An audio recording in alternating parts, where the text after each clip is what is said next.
بسم الله الرحمن الرحيم الحمد لله رب العالمين اللهم صل وسلم وبارك على محمد وعلى آله وصحبه أجمعين وبعد. Welcome to the second session regarding interest-bearing transactions in the US. We said in the first session that the only two transactions in Islam are subject to riba are عقد القرض وعقد البيع, loan contract and sale contract, right? Loan contract and sale contract. Now we already covered the loan contract. How about the sale contract? I mean, the question here in a different way. How does usury occur in sale contract, or how does usury affect the sale contract? Now, whatever I will say now is supported by the hadith that I mentioned maybe 2 or 3 times during the first session, which is the statement of the Prophet ﷺ, الذهب بالذهب والفضة بالفضة والقمح بالقمح والتمر بالتمر والملح بالملح مثلا بمثل يدا بيد سواء بسواء فمن زاد أو استزاد فقد أربى أو كما قال صلى الله عليه وسلم.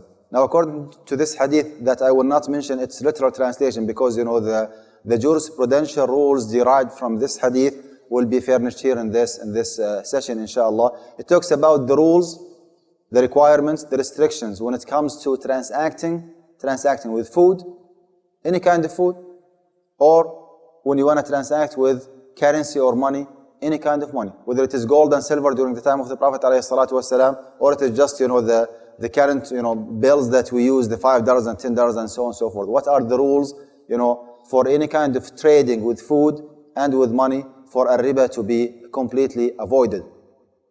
How does usury occur in sale contract? Usury sale is limited to 2 items only, according to this hadith that we have only 2 items. So the land, for example, any kind of real estate, any kind of school supplies, any kinds of cars, is not basically subject to riba.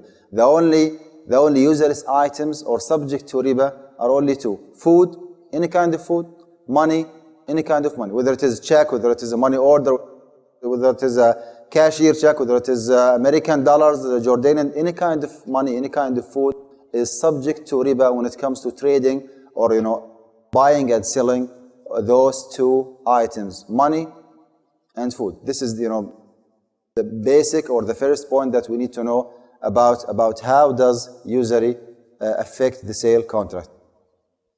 What I will say now is less common today than it was during the time of the Prophet ﷺ. At that time, they used to trade with food. They used to exchange dates for date, money for money, gold for silver, silver for gold, wheat for beans, and so on and so forth. This is, it was their way to transact at that time, or to trade food for food, money for money. It is less common today than it was before. But since we are in a session covering the jurisprudential rules of riba, we cannot skip or ignore this point. It has to be completely explained, especially that one of the concepts I'm going to mention now is quite prevalent and widespread. Actually, we do use it, which is the currency exchange and the loan contract. Because if you still remember, in the first session I said that there is a basic rule has to be considered when it comes to currency exchange, which is at-taqabud, the mutual submission, while transacting, if you still remember. Anyway, back to the point. To avoid interest, the following conditions must be satisfied. Now, we have 4 or 5 different scenarios when it comes to dealing or trading with food and with money. Now, trading in the same category and the same item. The category actually is food or money. The item is what kind of food you are talking about. The item is what kind of currency you are talking about. Is it Jordanian dinar or American dollars or Canadian dollars or whatever it is? This is what we mean by the items. Now, the first scenario, trading in the same category and the same item,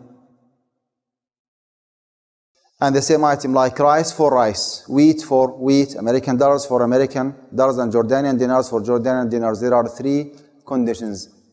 مثلا بمثل سواء بسواء هاء وهاء فمن زاد أو استزاد فقد أربى. If you want to trade dollars for dollars, Jordanian dinar for Jordanian dinars, wheat for wheat, date for date, as long as you are trading with the same category and the same item, before I go further, what is the point? What is the wisdom behind, or why people might transact with the same item and the same category? It doesn't make any sense. Why should I give you $10 and take $10 from you?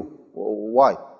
I mean, it doesn't, from a business point of view, it doesn't make any sense. Why the Prophet ﷺ mentioned that, I will explain now after we go through the details. Back to the point. If you want to trade with the same category and the same item, let's say wheat for wheat, okay? American dollars for American dollars. What are the stipulations for the correctness of this transaction? The first one is at-tamathul, equality. 5 pounds of wheat against 5 pounds of wheat. 6 versus 5 does not work. 7 versus 5 does not work. This is what we mean by equality. $10 for $10. Not 10 for 11, not 10 for 12. This is the first one, which is at-tamathul. The second one is mutual submission, or at-taqabud. What means that, it should be exchanged at the same time to avoid riba of delay. When it comes to dealing with food, when it comes to dealing with food or with money, you make sure that you transact at the spot while contracting. You give and you take at the same time. There is no way to delay one of the two commodities in question. And the third one is al-hulul, or finalization. What means that even if you say, okay, we're gonna conduct the transaction, you mutually submit, you took whatever you want to take, you submitted whatever you want to submit, and then you both agreed that this transaction will be effective starting tomorrow. It doesn't work. It has to be effective immediately while contracting at the spot. This is, exactly what the Prophet ﷺ mentioned in the hadith when he was regulating regarding the right way or the Islamic way of transacting money for money, food for food. الملح بالملح، التمر بالتمر، مثلا بمثل، يدا بيد، سواء بسواء، فمن زاد أو استزاد فقد أربى. If you increase or you ask for increase, then you are involved in riba. So only 3 conditions: at-tamathul, equality; at-taqabud, mutual submission; and al-hulul. This is when it comes to dealing with the same category and the same item. Now the second scenario is trading in the same category but with different items. Like, for example, you want to exchange wheat for beans, American dollars for Jordanian dinars. Okay, only 2 conditions: at-taqabudu wal-hulul, mutual submission and finalization. You can trade $1,000 for 750 dinars, 745 dinars, 755 dinars, 800 dinars. It depends on the market value of the currency in question. It depends on the supply and demand. There is nothing wrong with having different amount of money when it comes to dealing with the same category but with different items. The evidence is when the Prophet ﷺ said, فَإِذَا اخْتَلَفَتْ هَذِهِ الْأَصْنَافِ, when the items are different, فَبِيعُوا كَيْفَ شِئْتُمْ إِذَا كَانَ يَدًا بِيَدٍ. You can, transact whatever you want to transact with no equality, إِذَا كَانَ يَدًا بِيَدٍ. But the only thing that you should consider is the mutual submission while contracting. Now this is the second scenario, which is, to keep the same category but with different items. How about the third one? C, trading in the 2 different categories, money and food. Like, for example, if you want to buy wheat, okay, for American dollars, okay, beans for Jordanian dinars, we have only one stipulation: equality is not required, mutual submission is not required, finalization actually is required. But the only thing actually the Prophet ﷺ, emphasized when he said, Naha Rasulullah ﷺ and bay'a al-kali bil-kali. What means that if you want to trade money for food, at least one of the traded items must be submitted immediately. If I want to buy some wheat from you, for example, okay, we cannot say, okay, the wheat is for $100. You said, I'm going to submit you the wheat tomorrow, and I said, I'm going to give you the money tomorrow. It doesn't work. One of the 2 traded items must be submitted immediately. The other commodity or the money could be delayed. That's fine. But the point here again is that the Prophet ﷺ naha an bay'i al-kali bil-kali. The Prophet ﷺ prohibited Muslims from transacting without submitting one of the 2 traded items. Something has to be submitted while contracting, and the other thing could be delayed, for further time. This is why I said here only one condition must be satisfied. At least one of the two items must be submitted during the contracting because of the hadith. Now, the fourth scenario, trading in a non-usurious assets. What does that mean? If one of the two traded items is not among the usurious items, like there is, a vehicle involved, piece of land, house, any kind of real estate, table, chair, carpet, whatever it is. Because again, the usurious items are only two, the food and money. So anything else is not subject to riba when it comes to sale contract. Now, the scenario here, trading in a non-usurious assets. In this case, at least one of the two assets is a non-usurious assets. Like for example, a car for a house for land, money for a house. One of the two traded items is not among al-amwalu al-rabawiyya. Again, we have only one restriction, which is one of the two traded items must be submitted while contracting, while the other one could be delayed for the same purpose, the same reason, which is when the Prophet ﷺ prohibited Muslims from contracting without submitting one of the traded items. Now, after explaining all these rules, if any of the stipulations or conditions mentioned above is not completely satisfied, then by default, automatically, even without having the intention, the transaction will be a usurious and a prohibited one. You don't have to have the intention that I'm going to deal with you in riba, because those are the rules and the regulations have to be completely fulfilled when it comes to trading in a sale contract. الذهب بالذهب، الفضة بالفضة، القمح بالقمح، التمر بالتمر، الملح بالملح، مثلا بمثل، يدا بيد، سواء بسواء. فمن زاد أو استزاد فقد أربى. Whoever decreased or increased, then he is involved in riba. This is my point from the hadith. You don't have to have the intention to disobey Allah subhanahu wa ta'ala. It's more than enough for Allah subhanahu wa ta'ala, to consider you as a sinner if you do not fulfill all these requirements that I just mentioned. Usury sale, as I said, or riba al-buyu' is less common today than it was before. At the time of the Prophet ﷺ, they used to trade, fruit for fruit, vegetables for vegetables, money for money. It happened one with the Prophet ﷺ when Bilal radiallahu anhu gave him a good quality of date, tamr, date fruit. And the Prophet ﷺ said, "Oh Bilal, how did you get this date?" He said, "Ya Rasulullah, كان عندي صاعين من تمر رديء." معنى الحديث فاستبدلتهما بصاع. I used to have 2 صاع. صاع actually is a kind of measurement. It's equivalent of 2 point something kilograms. He said he used to have 2 صاع of a bad quality, and I traded this date with only one صاع of the good quality that I'm advancing to you now. He said, you cannot do that. You have to sell the bad quality that you have, get your money, and then you buy whatever you want to buy with the money that you already get in your hand. You cannot trade,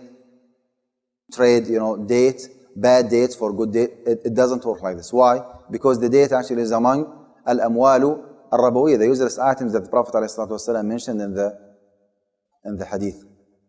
Now, what I mentioned in the first session and until now is the basic rules of riba.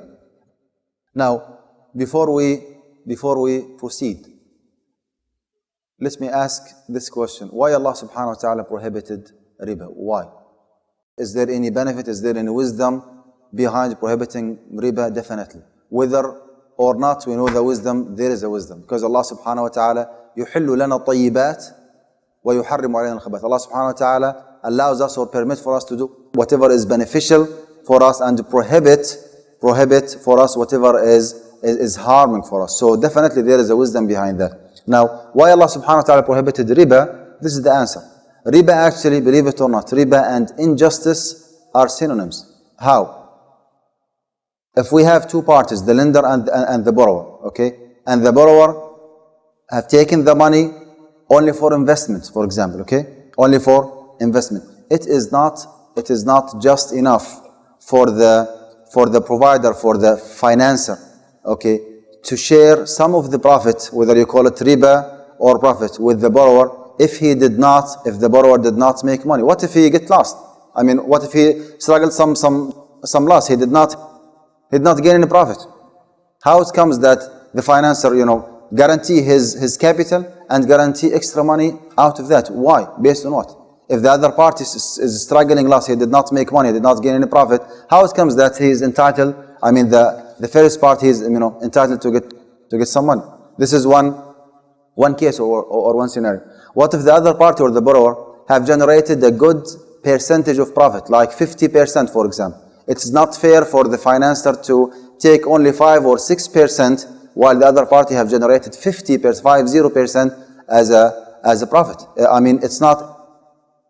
It's not fair for the financer to guarantee or to secure his money and the profit as well. It's either or. You either guarantee your money, and in this case you are not entitled to get any extra money, or otherwise, if you want to put your money in risk by involving this money in a transaction, in a venture or in business, whatever you want to call it, then in this case, out of risking your money, you are definitely entitled to get some profit. But you have to have a risk.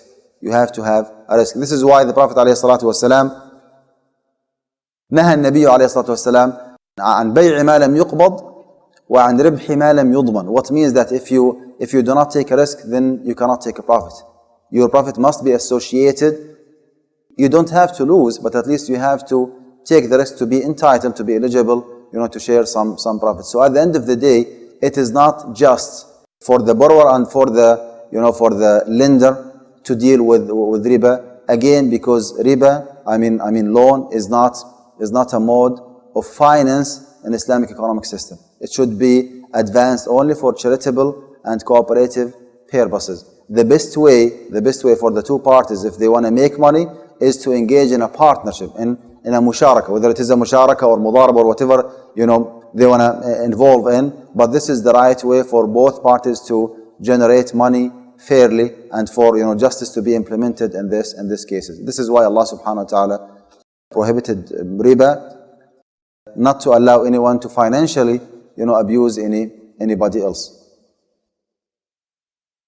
The practical examples, inshallah, will be our subject for the third session. What I want you now to remember is the rules that we mentioned. Now, when we start talking about the bank loans and the late fees, we need to identify the transaction. It has to be well defined. Even while using the technical terms, it might not be called as riba or interest, but from an Islamic point of view, it could be riba. It could be either a sale contract or a loan contract. So I want you to help me now, defining or identify transactions. Are they loan contract or sale contract? If it is a sale contract, for example, is there any food or money involved in this transaction or not? If yes, are the stipulations, are the conditions mentioned completely fulfilled, so the transaction is not prohibited, or there is something wrong, so by default the transaction will be a prohibited one? This is, inshallah, will be our subject for the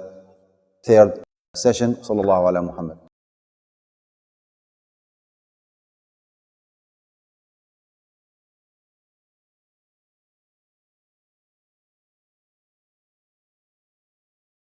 Allahu Akbar,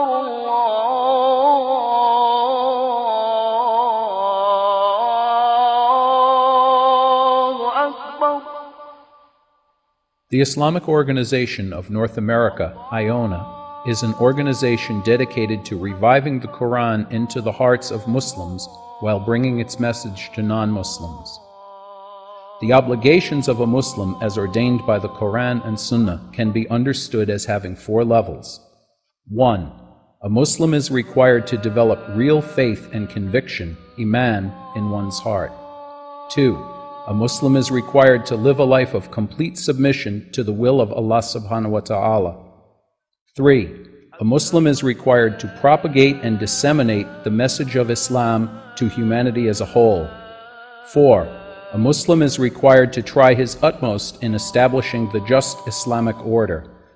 The first and foremost objective of establishing IONA is to assist the Muslims in North America to uphold and implement these obligations, first on themselves, their families, to inform their friends, and then to invite the non-Muslims to Islam. The ultimate goal is to seek Allah subhanahu wa ta'ala's pleasure and salvation in the hereafter. For more information about Iona, please visit us at www.ionaonline.org. You may also email us at info@ionaonline.org or call our toll-free number 1-866-779-IONA. Join us. Together we can make a difference.